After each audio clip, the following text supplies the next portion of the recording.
बिरसा मुंडा उस समय तत्कालीन समय में जमींदारों और अंग्रेजों के लिए वो एक विद्रोही थे, देशद्रोही थे, और आज हमारे लिए वो एक क्रांतिकारी है, एक भगवान है, एक आदर्श है। आज का हिड़मा आज के परिप्रेक्ष्य में आपकी नजर में वो नक्सलवादी है, लेकिन हो सकता है कि भविष्य में के आने वाली पीढ़ी के लिए वो बिरसा के रूप में जाना जाए।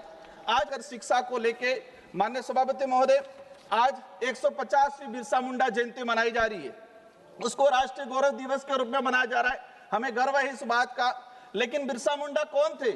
बिरसा मुंडा उस समय तत्कालीन समय में जमींदारों और अंग्रेजों के लिए वो एक विद्रोही थे, देशद्रोही थे, और आज हमारे लिए वो एक क्रांतिकारी है, एक भगवान है, एक आदर्श है।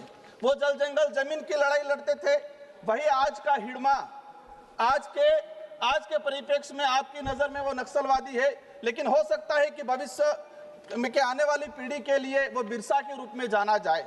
आज बस्तर आदिवासी पूरा जो इलाका है, अब आप नक्सलाइट के नाम से भगवान बिरसा मुंडा को हिडमा के साथ कैसे तुलना? सभापति महोदय, मैं उस बात को जानना चाह रहा हूं कि आदिवासी बाहुल्य क्षेत्र का युवा हथियार क्यों पकड़ रहा है? हमें कलम कागज को पकड़ाने की जरूरत थी, लेकिन वो हथियार पकड़ रहा है।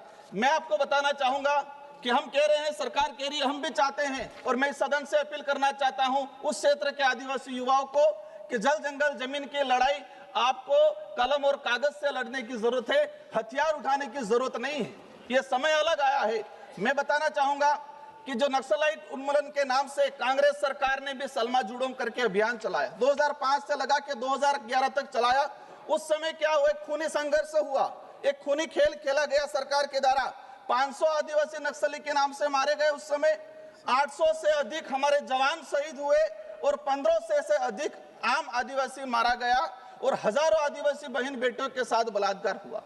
आज वर्तमान समय में भी वही चीजें, 500 के आसपास आदिवासी समुदाय नक्सलाइट के नाम से मारे गए। सभापति महोदय, ये बात इसलिए बता रहा हूं कि आज हम जिसको नक्सलाइट कह रहे हैं वो इस देश का आदिवासी है, और ये भी जानना पड़ेगा कि इस देश का मूल मालिक है। आप इस सदन के सभापति महोदय, आप इस सदन के जिम्मेदार सदस्य, माननीय सभापति महोदय, सदन के जिम्मेदार सदस्य, आदिवासियों के हक अधिकार की बात आती है। क्या आप उन नक्सल, माननीय सभापति महोदय, उनको महिमा मंडित करने का काम करेंगे? माननीय सभापति महोदय, इस देश का आदिवासियों के साथ अगर वो जल जंगल जमीन के अधिकार की बात कर रहा है, मैं मानता हूं वो हथियार उठा रहा है, मैं ये भी चाहता हूं वो खत्म होना चाहिए, लेकिन उनको हथियार चाइना से लाके देने वाले लोग कौन हैं, ये भी सफाई होनी चाहिए। मार्च 2026 में नक्सलाइट खत्म होना चाहिए, लेकिन जो बड़े लोग कौन है जो हथियार सप्लाई कर रहे हैं, समाप्त करें। वो लोग कौन है? माननीय